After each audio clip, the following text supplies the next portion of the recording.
Doctor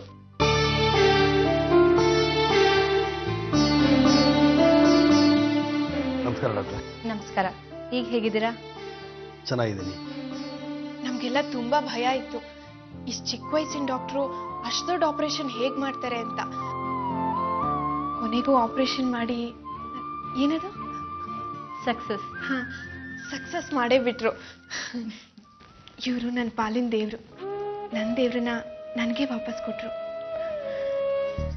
take care mister Rao.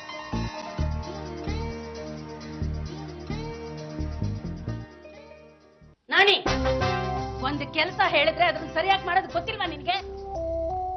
ಏನಾಯ್ತಮ್ಮ? ವನಿತಾಗೆ ಏನ್ ವ್ಯವಸ್ಥೆ ಮಾಡಿದೆ? ಅವಳನ್ನ ಗುಲ್ಬರ್ಗ ಎತ್ತಂಗಡಿ ಮಾಡ್ಸಿದ್ನಲ್ಲ. ಹಾಗಂತ ನೀನ್ ತಿಳ್ಕೊಂಡಿದ್ಯಾ? ಆದ್ರೆ ಅವಳು ಬೆಂಗಳೂರಲ್ಲೇ ಇದ್ದಾಳೆ.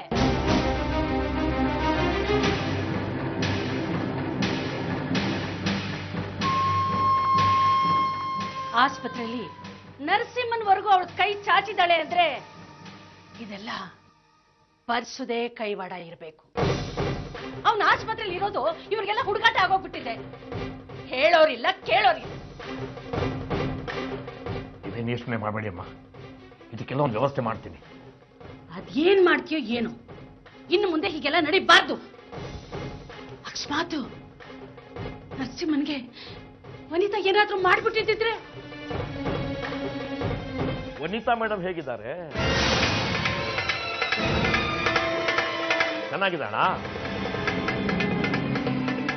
ಬೆಂಗಳೂರಿನಲ್ಲೇ ಇದ್ದಾಳೆ. ಹೌದಾ? ಗೊತ್ತಿಲ್ಲ. ನೋಡಿ ಸಾಹೇಬ್ರೆ, ಒಳ್ಳೆ ಮಾತಿಂದ ಹೇಳ್ತಾ ಇದ್ದೀನಿ, ಅವಳ ಸಹವಾಸ ಬೇಡ, ನಿಮಗೆ ತೊಂದರೆ. ನನಗ್ಯಾಕೋ ಇದನ್ನೆಲ್ಲ ಹೇಳ್ತಾ ಇದ್ಯಾ? ನನಗೂ ಅವಳಿಗೂ ಏನ್ ಸಂಬಂಧ? ಗೊತ್ತಿಲ್ಲ, ಆದರೂ ಆಸ್ಪತ್ರೆಗೆ ಬಂದಿದ್ದಾಳೆ. ನರಹರಿ ರಾಯರನ್ನ ಭೇಟಿಯಾಗಿದ್ದಾಳೆ. ನಿಮ್ಮ ಕೃಪೆಯಲ್ವೇ?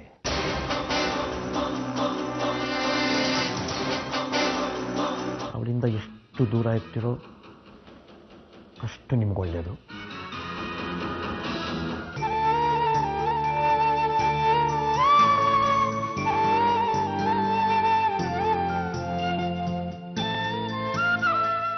ಭಗೀರಥಿಯವರೇ, ನಾನು ನಿಮಗೆ ತುಂಬ ಆಭಾರಿಯಾಗಿದ್ದೀನಿ.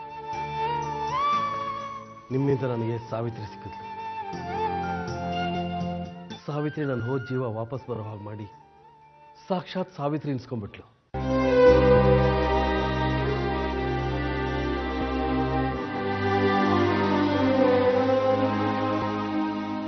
ಒಂದು ಸಣ್ಣ ಕಿರಿಕಾಗ್ಬಿಟ್ಟಿದೆ. ವನಿತನ ವಿಷಯ ನಾಣಿಗೆ ಹೇಗೋ ಗೊತ್ತಾಗ್ಬಿಟ್ಟಿದೆ. ಮೊದಲು ಅವಳನ್ನ ಅಲ್ಲಿಂದ ಬಚ್ಚಿಡು. ನನ್ನ ಚಿಕ್ಕಪ್ಪನ ಮಗೊಂದು ಒಂದು ಫಾರ್ಮ್ ಹೌಸ್ ಇದೆ, ಬೇಕಾದ್ರೆ ವನಿತನ್ನ ಅಲ್ಲಿಡಬಹುದು. ನಂಬಿಗೆ ಮನುಷ್ಯನ ಅವನು. ಹೌದು, ಅದೊಂಥರ ನಿರ್ಜನವಾದ ಪ್ರದೇಶ, ಅಲ್ಲಿಗೆ ಯಾರೂ ಹೋಗಕ್ಕಾಗಲ್ಲ. ಮೊದಲು ಆ ಕೆಲಸ ಮಾಡು. ನಮಸ್ಕಾರ ಸರ್. ಇವಳು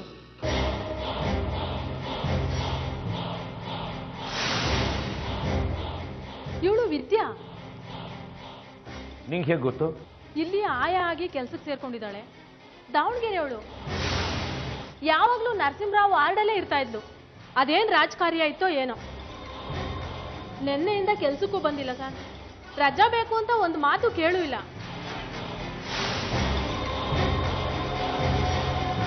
ತಾಳಿ ಕಟ್ಟಿದ್ದೇನೋ ಒಂದೇ ಕಾರಣಕ್ಕೋಸ್ಕರ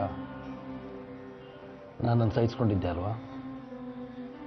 ಇಲ್ಲ, ಯಾಕೆ ಹಾಗೆ ಹೇಳ್ತಿದ್ದೀರಾ?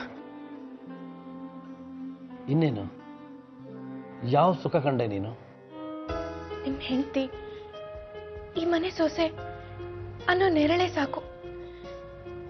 ಏನೂ ಯೋಗ್ಯತೆ ಇಲ್ಲದೆ ಇದ್ದವಳಿಗೆ ಇದಕ್ಕಿಂತ ಬೇರೆ ಏನ್ ಬೇಕು ಹೇಳಿ?